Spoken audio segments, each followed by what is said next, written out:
In this video, I will compare two 8-inch 20 centimeter telescopes. One of them is a Newtonian to the right, and the other one is a Schmidt-Cassegrain to the left. Newtonian is a Skywatcher 200p, and Schmidt-Cassegrain is a Meade LX200 8-inch Classic. The Skywatcher 200p Newtonian has a diameter of 200 mm for the mirror and focal length of 1000. So the f ratio, which is the f divided by d, creates the focal ratio of 5. The Schmidt-Cassegrain has a diameter of 203.2 mm and focal length is 2000, almost f10, a focal ratio of 10. Both of them are now looking at the moon, and let's see how the view looks like through each. First, through the 8-inch Skywatcher Newtonian. This is the view through the Skywatcher Newtonian. As you can see, the field of view is about 4 times or 3 times, 3.5 times the size of the full moon. Full moon is around, the diameter of the moon is around half a degree. That makes the image width from one corner, which you can see to the right, to the other corner, around 1.5 degree to 2 degrees. And so it's quite wide field for the viewing. So that was the view through the Skywatcher 200p and the same eyepiece, 28 mm. Now let's see through the 28 mm and the Schmidt-Cassegrain. Let's see the view. What is immediately you notice is that the image is bigger. It has a narrower field of view, so finding the object without the use of a finder scope is almost very difficult or impossible probably.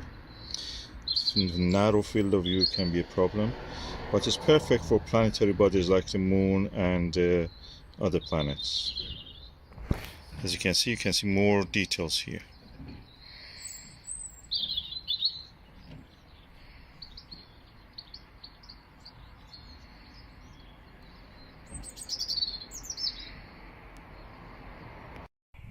So another difference between the Newtonian and the Schmidt-Cassegrain is that the position of the eyepiece as the targets is in different parts of the sky will change. So you have to bring it down or up, and that means you have to change your sitting position also, either sit or rise. So it's not very easy in that sense. It's better to be able to have something which is stationary and stays the same. And that is what we have with the Schmidt-Cassegrain. The position of the eyepiece more or less stays the same because it's just pivoting on this axis up and down slightly, not much. You can just sit there at the same height and look at the most of the object. So it's easier. Another difference is that the size of the Newtonian, when this is the same for the Dobsonian, is about twice the size of a Schmidt-Cassegrain of similar size.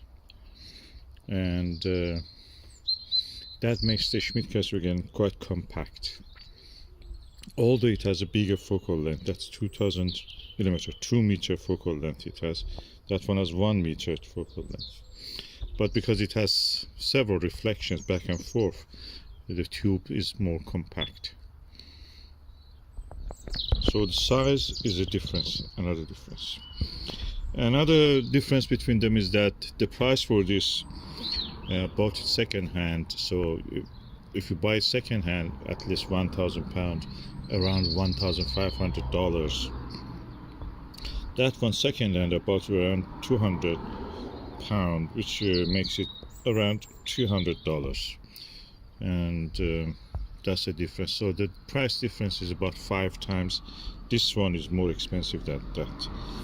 So with $300 you can buy this, $1,500 for this.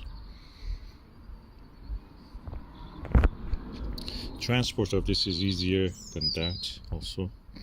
It's more compact, takes less space when you want to store it in the home.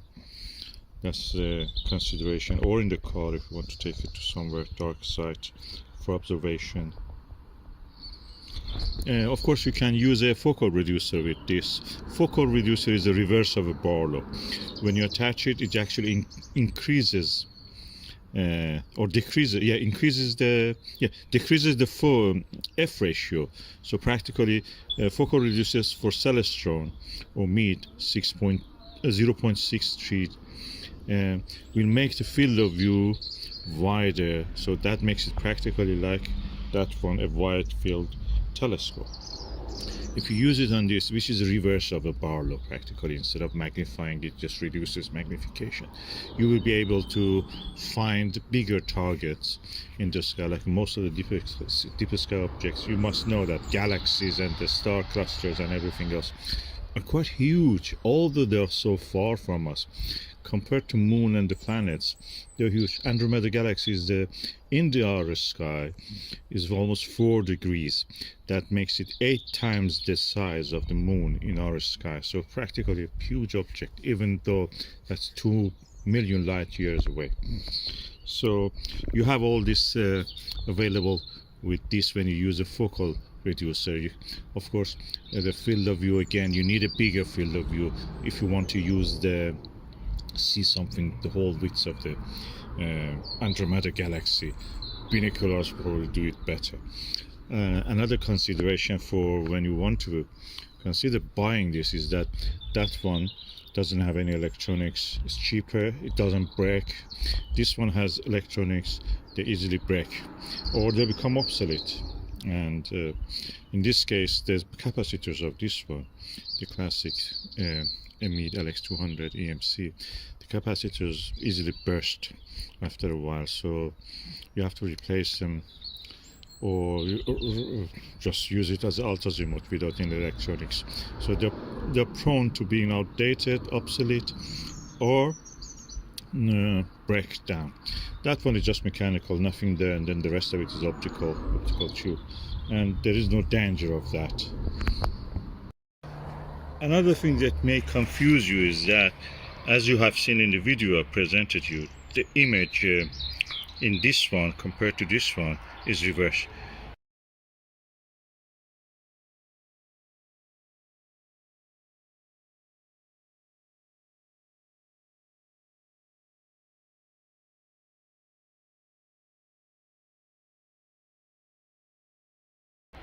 This reverses the image compared to the normal viewing. That one even sweeps that image to the mirror part of it.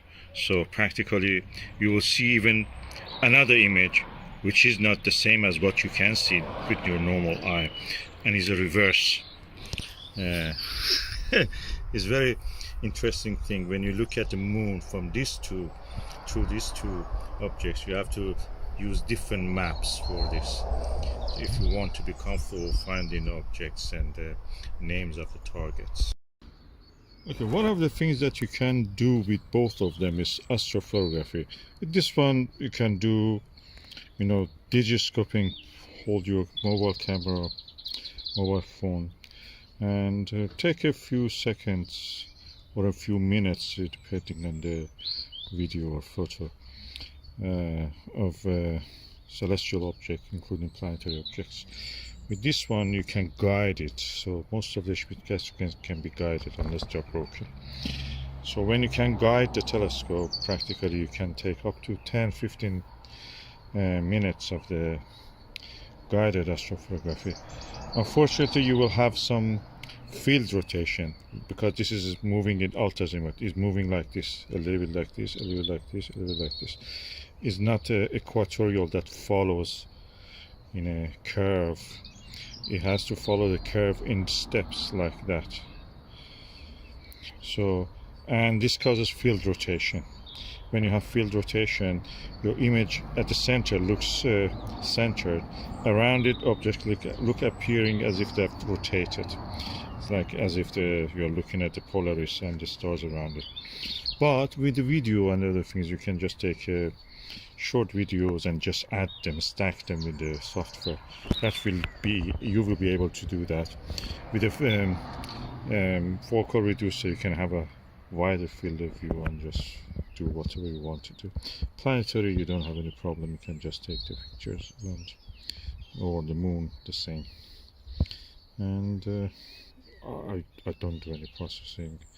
I can photograph with all of them. I do some astrophotography also of the brightest objects like Orion Nebula and things like that. So this is the moon. I'm holding the camera against the eyepiece. It's a Skywatcher 28mm 2-inch eyepiece on a Skywatcher 200p. It's a Newtonian, the same as the is f5, focal ratio 5, the same as a Skywatcher or Orion or similar to that Dobsonians. Okay, this is with the Meade Schmidt-Cassegrain. As you can see, I showed you during the daylight. Now we are looking through the night or twilight, and you can see the image scale is larger. Eyepiece is the same, just because it has a higher f ratio. You can see more of the object and less of the sky background. That means that is a narrow field of view. Good for planetary viewing, not very good for deeper sky objects, but you can use a focal reducer, and it's a reverse Barlow, practically makes it suitable for using as a wide field telescope. I cannot say which of them I prefer. They're different in what they do, and as you can see, I have both of them, so you can make your own judgment based on that. But if I was going to buy the first telescope and I was not sure that I want to dedicate more time and resources to this, I'll probably go for the Skywatcher Newtonian. Then when I see that I'm more interested, I may just get the Schmidt-Cassegrain if I want.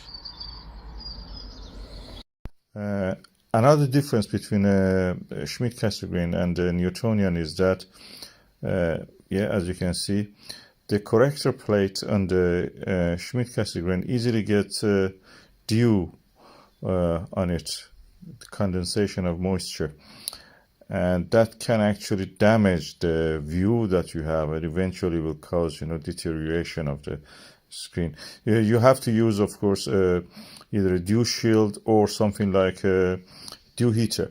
On the other hand, Newtonian mirror is at the end, and it takes a while actually to get covered in dew, so in that case is better.